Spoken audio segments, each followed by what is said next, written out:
여기에서 여러분 우리나라의 가요에 대한 민중들의 자아 배신이 시작되는 거예요. 제가 오늘 여기서 그거에 대한 정답이라고까지보다는 좀 다른 해설을 한번 해드리겠습니다.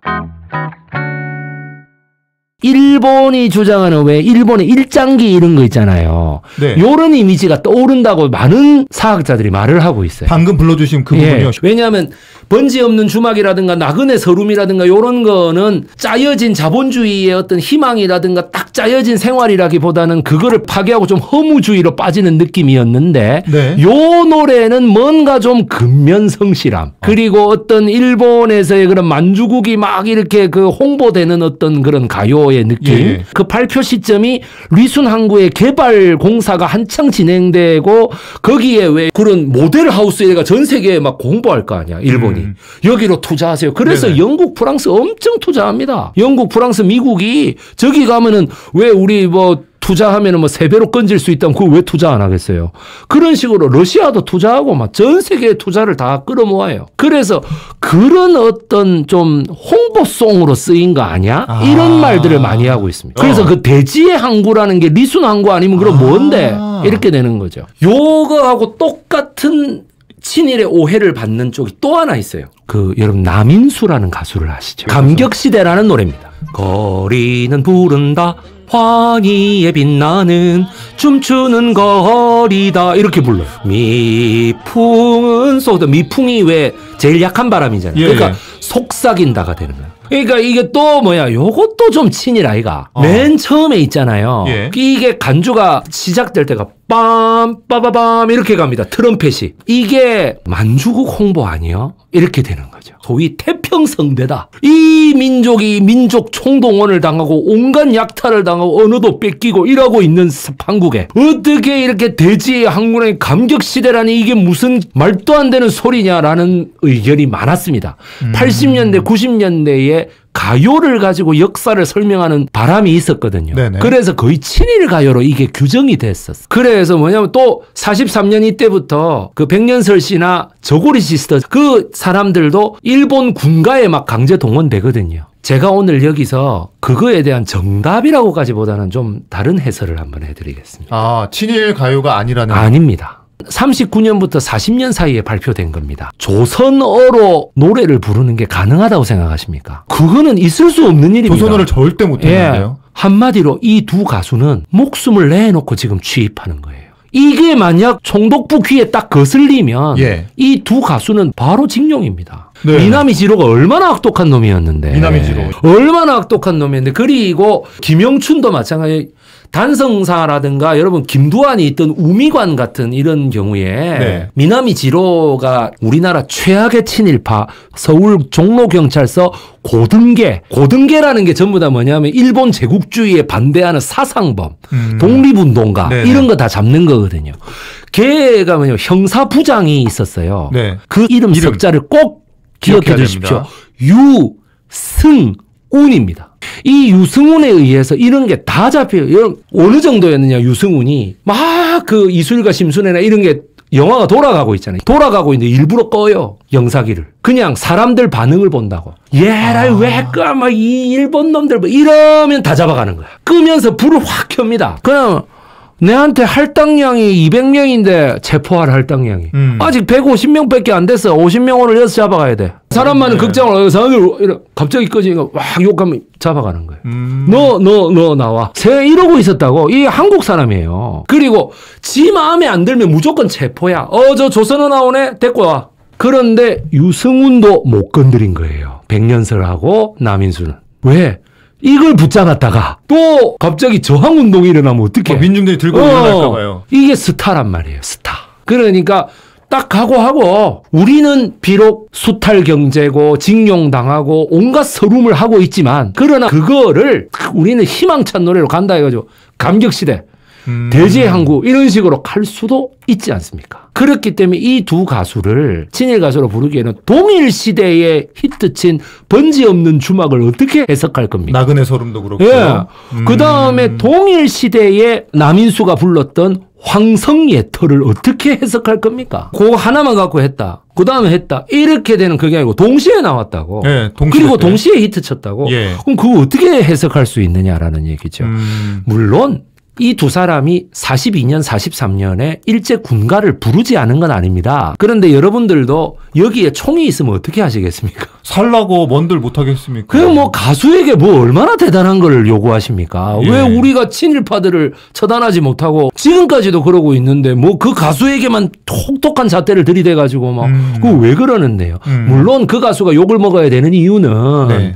저항한 사람들도 있었거든요. 목숨을 버리더라도 저항한 사람도 있었습니다. 그리고 그 가수 하나가 갖고 있는 파급력이 크거든. 그런 거 하면 보통 왜 일본 애들이 또 막 엄청 신문에 크게 내잖아. 이게 파급력을 고려하는 거거든. 그렇죠. 이 가수도 천황폐하를 위한 노래를 불렀다.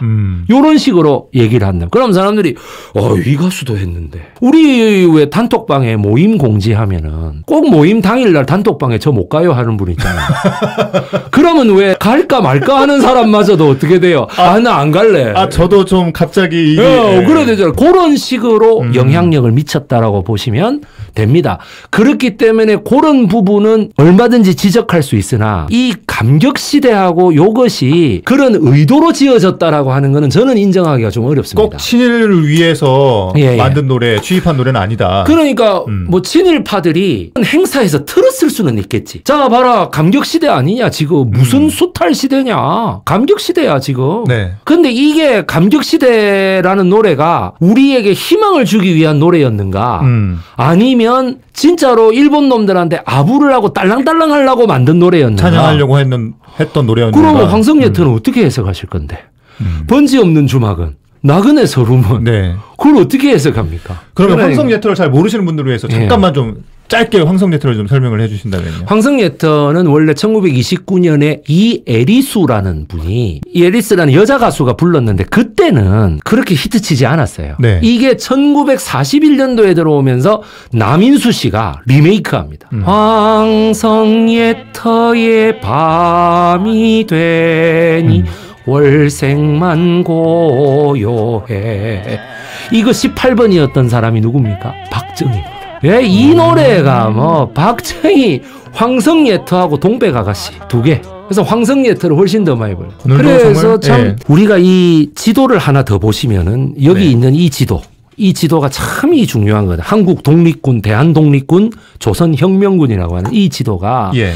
만주국이 처음에 설립됐을 때 일본이 국제연맹이라고 했습니다. 그때는. 지금은 국제연맹? 유엔이라고 하지만 그래서 스위스 제네바에 본부가 있었습니다. 그런데 국제연맹이었는데 그때가 1차 세계대전 전승국이었기 때문에 일본이 상임이사국이었어요. 지금은 아니죠. 전범 국가가 됐으니까 안 되는 건데 상임이사국이 됐는데 미국이 경제 대공하는데 뉴딜 정책을 쓰네. 그러니까 소위 말해서 케인즈가 그랬잖아요.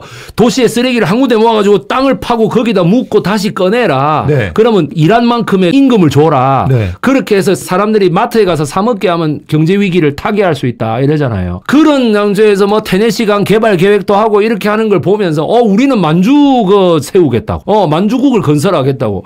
이 돌파책이었는데 식민지 조선의 모든 물자를 수탈해갖고 거기서 썼단 말이죠. 그랬는데 이거를 미국이 알아가지고 만주는 우리 밥그릇인데 누구한테 못 준다 임마 이래 되니까 미국에게 항의를 하게 되고 미국이 만주를 인정하지 못한다라고 말 안 하고 뭐냐면 군사적으로 침략해 들어간 영토는 인정하지 않겠다라고 얘기를 합니다. 당시 국방장관 스팀슨을 빌어서 스팀슨 덕트린이라고 합니다. 이걸. 그렇게 미국이 반대하니까 영국은 가운데서 눈치 보다가 야 그러면 우리가 실사를 한번 해보자. 이 나라가 진짜 제대로 된 나라인지.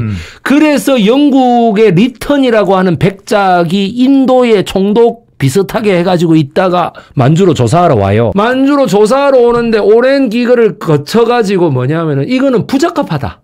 나라로서 부적합하다. 나라로서 그래요. 인정할 수 없다. 그러니까 일본이 이제 뚜껑이 제대로 열리는 거죠. 열받죠. 그래갖고 내가 상임이사국인데 내가 1년에 내는 회비가 얼만데 그러니까는 탈퇴해버려요. 국제연맹에서 탈퇴. 그러니까 이제부터 미국, 영국, 너는 우리의 적이야. 이렇게 돼버리는 거야. 그러니까 만주국을 감히 인정을 안 해? 너희의 이때까지 식민지는 어떻게 우리가 한번 다 까발리 볼까? 이래 된 거지. 그러니까 미국하고 영국이 이럴 수가 나 이렇게까지 할 줄은 몰랐는데가 되고 우리나라의 독립군들이 어떻게 됩니까? 여기서 일본 너가 국제연맹의 결정을 왜 어기고 국제법을 교란시키느냐. 만주국은 절대 세워져서는 안 된다라고 해서 불법 정권으로 규정하고 이렇게 대한독립군, 한국독립군, 조선혁명군이 모두 일본에 저항하게 되는 명분이 되는 것입니다. 그러면서 그 독립군가로서 많은 사람들에게 불려졌던 노래가 목포의 눈물, 타향살이, 목포는 항구다. 왜? 구성원들이 거의 강제징용 갔다가 네. 탈출한 병력들이었거든요. 목포가 고향인 분들, 전라도가 고향인 분들, 또 경상도가 고향인 분들 많았기 때문에 황성예터 부르고 이 대중가요들이 독립군을 단합시키는데 대단히 큰 역할을 합니다. 그래서 뭐냐면 독립군의 이런 노래들이 만주 너거는 불법이야. 만주국 세우지 마. 이렇게 해서 싸우게 되는 거죠. 그럼 일본군에 누구하고 싸웁니까? 관동군하고 싸우게 돼요. 만주 특설대라고 하는 게 이래서 안 되는 거예요. 왜? 우리 독립군 잡으러 다녔으니까. 그러니까요. 백선엽이라든지 예. 박정희라든지 이런 사람들이 거기 다 있는 거 아닙니까? 신현준 우리나라 1대 해병대 사령관. 그 바로 제주 4.3에서 엄청난 학살을 자행했던 인물이죠. 그런 사람들이 다 거기에 있었다는 거죠. 만주국에 독립군 잡으러 다니는 건 군인만 있는 게 아니었습니다. 경찰도 있었습니다. 경찰에 누구 있어요? 김창룡. 그다음에 김지웅. 그 김지웅이 일본에 61년도에 망명을 신청하거든요. 망명 신청할 때 일본이 니 왜 우리나라로 망명하려고 그러니? 이래서 내가 백범 김구 선생 암살 모의자요 이라고 가요. 그래. 지가 그러고 가요. 신문에. 예. 그런 사람들이 독립운동가들 잡으러 다니고 독립군들 와해시키러 다니고 우리 저 나중에 그 대종교의 백산 안희재 선생이나 이런 사람들 잡아가 고문하고 네. 그래갖고 대종교의 자료집을 몇백 권을 다 불태워버리고 했던 장본인들이에요. 그래서 뭡니까? 그 사람들이 en가를 불렀을까요? 우리 가요를 불렀을까요? en가를 불렀겠죠. 예. 그러면 en가를 작곡하고 en가의 아버지였던 그 사람이 설린상고 나왔다는 거를 알았을까요? 몰랐을까요? 당연히 몰랐겠죠. 예. en가는 당연히 일본의 뭐 이런 성스러운 거고 와 들었다 이거는 뭐 이상한 거 이렇게 생각했을 거 아닙니까? 그럼 일본은 그 엔카의 그걸 조선에서 이렇게 했다는 역사를 갖다 숨겼을까요? 아니면 떠벌렸을까요? 그렇죠. 숨겼겠죠. 여기에서 여러분 우리나라의 가요에 대한 민중들의 자아 배신이 시작되는 거예요. 트로트는 뭔가 경박해. 딴따라야. 뭐 이런 이유로 엔카는 그래도 일본 사람들이고 뭐 이친일파의 이 왜곡. 이것이 바로 제가 일제시대를 대중가요로 바라보는 근본 원인입니다. 우리는 부른다 환희에 빛나는 숨쉬는 거리다 네 품속 살긴다